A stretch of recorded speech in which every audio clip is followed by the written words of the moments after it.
I'm Huon Hook, and this is The Real Review. The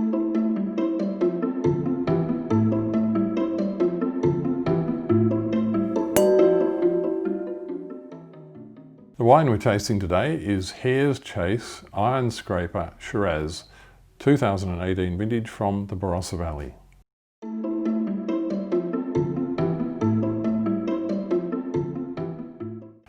The backstory of Hare's Chase is interesting. Every winery has an interesting story. This one is to do with hare. The hare is an animal like a large rabbit, as I'm sure you're all aware. And the hare does not dig a burrow like a rabbit does.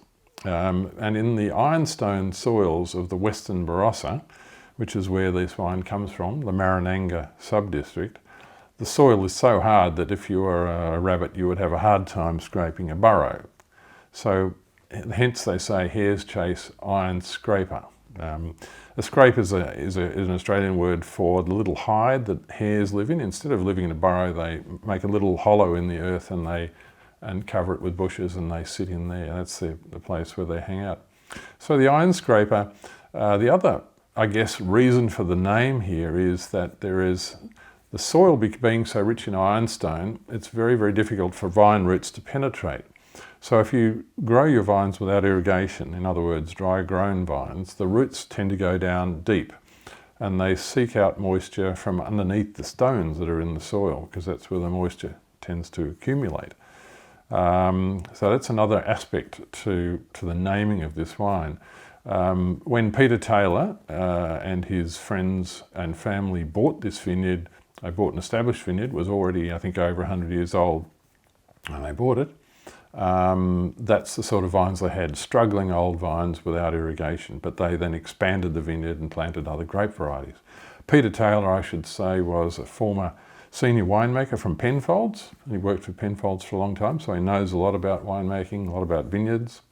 He and his friends owned this property for quite a while and established it, but they sold it, I think, only 2 years ago, and it's now owned by a Chinese couple. The wines have been made at Torbreck, I think, up until now, but they have just built themselves a new winery last year, I believe.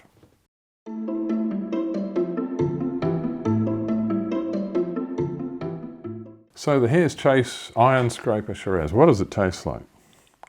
Well, Western Barossa, Marananga area, you'd expect a really, really big, dark-coloured wine with a lot of concentration, a lot of intensity, a lot of richness, and reasonably high alcohol. And the nose is, wow, that's a pretty interesting nose. I like that a lot. It's got a lot of the earthy characters of the Barossa. So you've got this freshly turned soil kind of smell with ironstone aromas. And I don't know whether it's my imagination or not, but I often find that wines that come off ironstone have an ironstony character, certainly a mineral character about the nose. You could say there's a bit of tapenade, a bit of marmite or Vegemite there, graphite, really savoury. Not so much the berry thing, although that's there too, blackberries, mulberries, but more of those savoury complexities. A really interesting wine to sniff.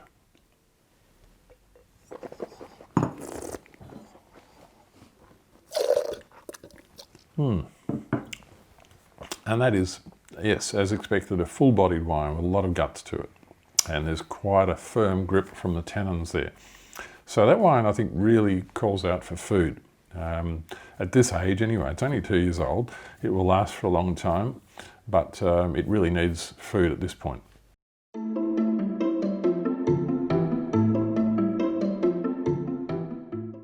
So how did we rate this Iron Scraper Shiraz?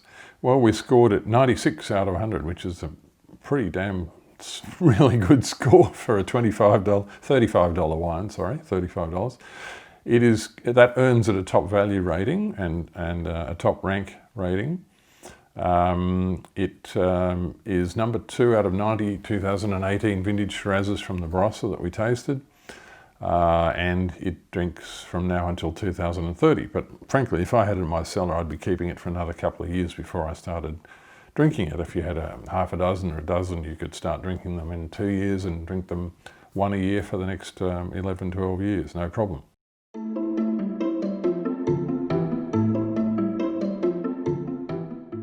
So what sort of food would you match with a wine like this? We asked the winemaker. At that stage, Peter Taylor was still connected with the wine. He must have sold it soon after that, 2018. But the winemaker is quoted here as Peter Taylor, and his second suggestion for this wine is pasta with a bolognese sauce. So a ragu, a meaty tomato-y ragu with the pasta would be very good indeed, no problem.